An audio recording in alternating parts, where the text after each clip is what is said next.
Trius Brut is really special to me because it's very classic and very traditional in its approach.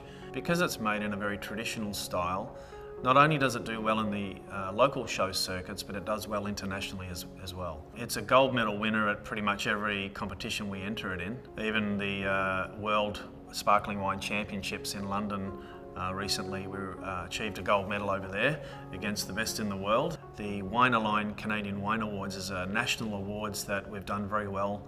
In fact, the last few years, Trius Brut has won gold medal every year. It's a real honour for us to show what we can do to our local consumers as much as it is the international ones. When you talk about champagne or cava or prosecco, I think Niagara Sparkling has its place. And to me, Trius Brut has always been right at the forefront of the Canadian wine scene. It is a time-honoured winemaking style. We've never wavered from its roots, and it's the oldest traditional method sparkling wine in Ontario and one of the first in Canada.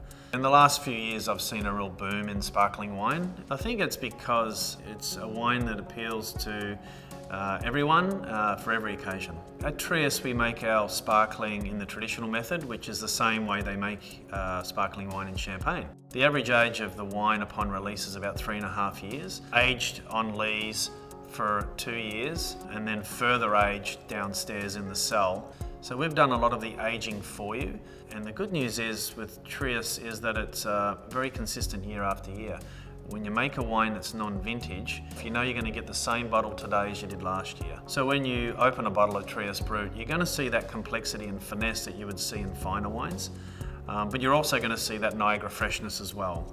We're using predominantly Chardonnay, which has a very firm, fresh, electric feel to the wine, coupled with Pinot Noir and Pinot Meunier, which give it a bit more of a fruit-forward approach. It's very focused, there's quite a good citrus background to it, but there's also some creme brulee, walnuts, some real complex flavours that balances off some of those bready, yeasty characters that you find with champagne. At Trius, we have the largest underground cellar that houses upwards of 500,000 bottles of sparkling wine. Occasionally I like to savour, it adds quite the ceremony to the occasion. But if you really want to experience savouring firsthand, come by the Trius restaurant, they're often doing it there. Or you could take a sparkling experience where firsthand you'll see how they savour down in the sparkling cellar.